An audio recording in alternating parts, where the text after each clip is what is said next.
So, I want to talk about when you should quit something. It's never clear, and I don't know what the right answer is at this moment because it's all very unique to you in terms of the thing that you're working on. So this might be, a research project, an educational pursuit, like a degree.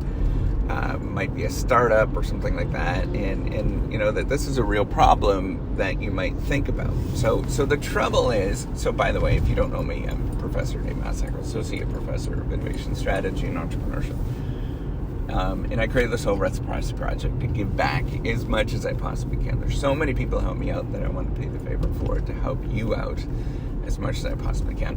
So the trouble that makes it really difficult, and there's actually mathematical problems about this and stuff. The challenge is that we live in a world of uncertainty, right? We don't know what the right answer is, and we never will know what the right answer is in terms of what you should pursue.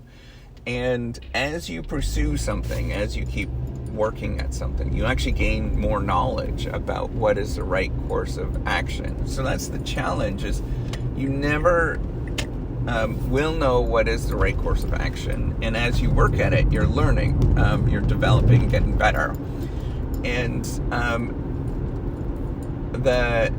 the issue is because of that, it's very obscure in terms of when you should quit on something. It's a really hard problem, and we really need to start thinking about gathering information. So I can't tell you what the right answer is in terms of when you should quit at something. When is the right time? Honestly, I would say, as somebody that has had, just a life experience, so first of all, most people quit far too early. And, there is an irrational tendency to persist at something too long. So, we're kind of at this really challenging thing, and there's pretty good evidence that suggests that people are pretty bad at sort of judging these things, right? And we will persist too long. But most people, if you were to take a sample, they're going to quit far too early. So what is it that you should do, right?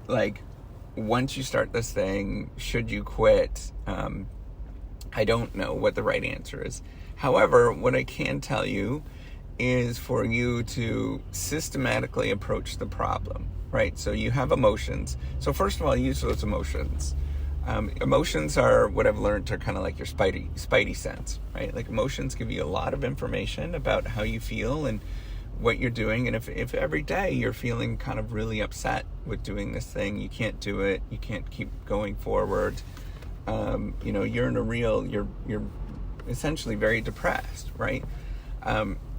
Go see a doctor, a physician, and, go see a counselor to help you, or a psychologist to help you through these moments. We all do that. That's not anything to be ashamed of. But, if that sort of continues on and you really can't see the end of the light and all that kind of stuff, that's a good sign. How long is that sort of window of this continues on? You're sort of in this sort of darkness. I don't know. I would say, 6 months. That's kind of a sign. The other thing is, to rationally work through these problems, right? Take out the emotion and work through these problems. List it out. Work out what are the criteria that you're going to look at, and systematically go through the problem of, what it is you're doing, right? And step by step, going through, listing out the, pros and cons, doing a sort of decision matrix. I've talked about that before in terms of listing out the alternatives, having criteria, rank ordering that criteria. Thinking about these different tools will be helpful to get you to think through whether you should quit or something. It's not going to be perfect. The other thing that you do, the third thing, is to get outside counsel and outside thought that is really outside, right? But that's tricky, particular with this hard problem of that you're learning along the way, right? So a lot of people from the outside just don't get it. They're not going to see because they're not the one that's learning along the way and getting that information. And so you always feel like you're at the cusp of a breakthrough and something's going to happen, but they don't see that. So that outside opinion should be taken with a grain of salt.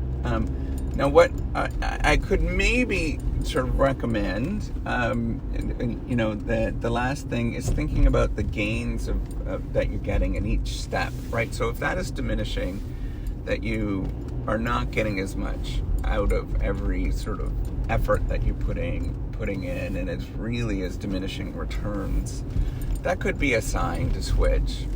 I don't know. It's a hard problem. I don't think that there's ever an answer with this. It's a real personal choice that is up to you. But thinking through it systematically is going to help out. Using those emotions, sort of using that as your spidey sense, and then thinking about like how much gain you're getting in each effort that you're putting in. If it feels like you're not getting that much, or there's no progress, it's sort of stalled, maybe it's time. But there's no good way.